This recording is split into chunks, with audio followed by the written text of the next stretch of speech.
میرا آبائی وطن اگرچہ ضلع سیالکوٹ کا ایک قصبہ داؤد ہے، لیکن میری پیدائش پاکپتن کے قریب ایک گاؤں میں ہوئی اور میں اسی شہر اور اس کے سواد میں اس عمر کو پہنچا جب دماغ کبھی کبھی سوچنا بند کر دیتا اور دل کبھی کبھی دھڑکنا بھول جاتا ہے، اور ہم اس کے نتیجے میں جو کچھ کرتے ہیں اس پر آپ ہی حیران ہوتے ہیں۔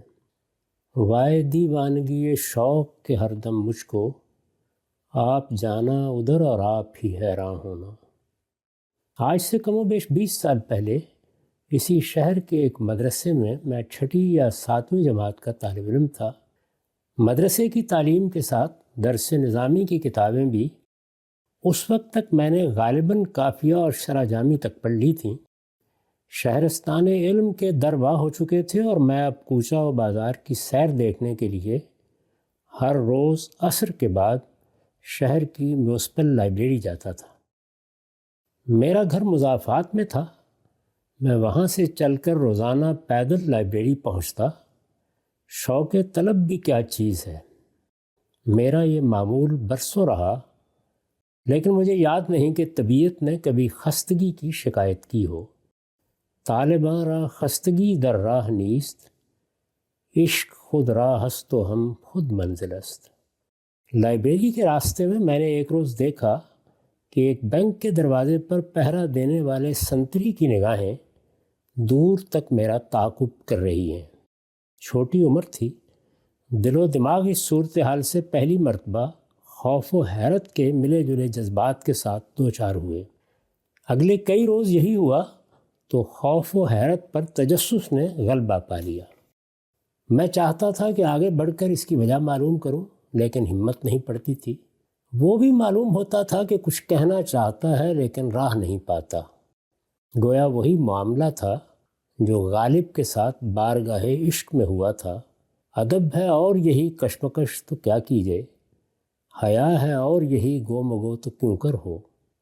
بہت دن گزر گئے۔ ایک شام میں لائبریری سے واپس آ رہا تھا، میرے ہاتھ میں خلافت کے موضوع پر ایک علمی کتاب تھی۔ میں راہ چلتے اس کی ورق گردانی کر رہا تھا۔ مجھے خیال نہیں ہوا کہ بینک قریب آ گیا ہے۔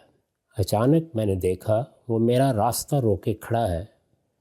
میری نگاہ اس کے چہرے پر پڑی، اس کی داڑھی سے پانی کے قطرے ٹپک رہے تھے۔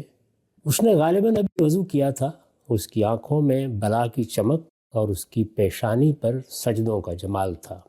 بڑی محبت کے ساتھ اس نے مجھ سے پوچھا، تم یہ کتاب پڑھو گے؟ تم نصاب کی کتابوں کے علاوہ اس طرح کی علمی کتابیں بھی پڑھتے ہو؟ میں نے اقرار میں سر ہلایا تو اس نے کہا، تمہارے ہاتھ میں ایک دن میں نے عربی کی ایک کتاب بھی دیکھی تھی، تم عربی جانتے ہو؟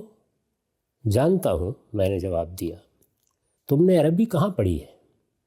اس نے عربی میں مجھ سے سوال کیا تو میں حیران رہ گیا۔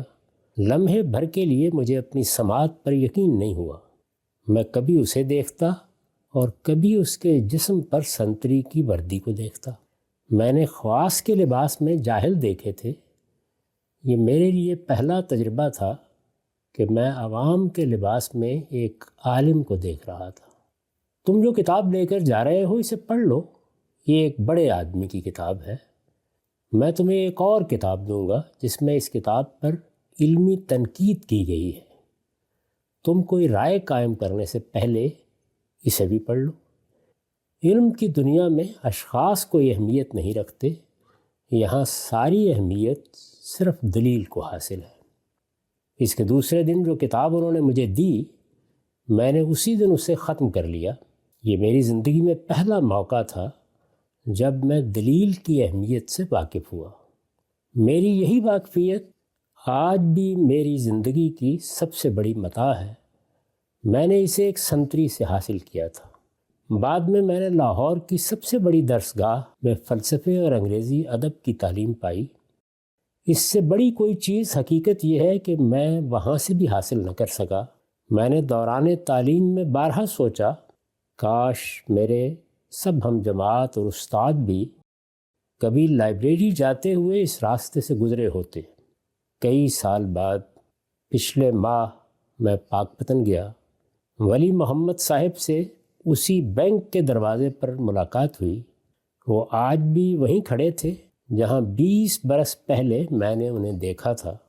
مجھے نہیں معلوم کہ ان کی درسگاہ سے کوئی اور بھی فارغ ہوا یا ہوئی معزولی انداز و ادا میرے بعد۔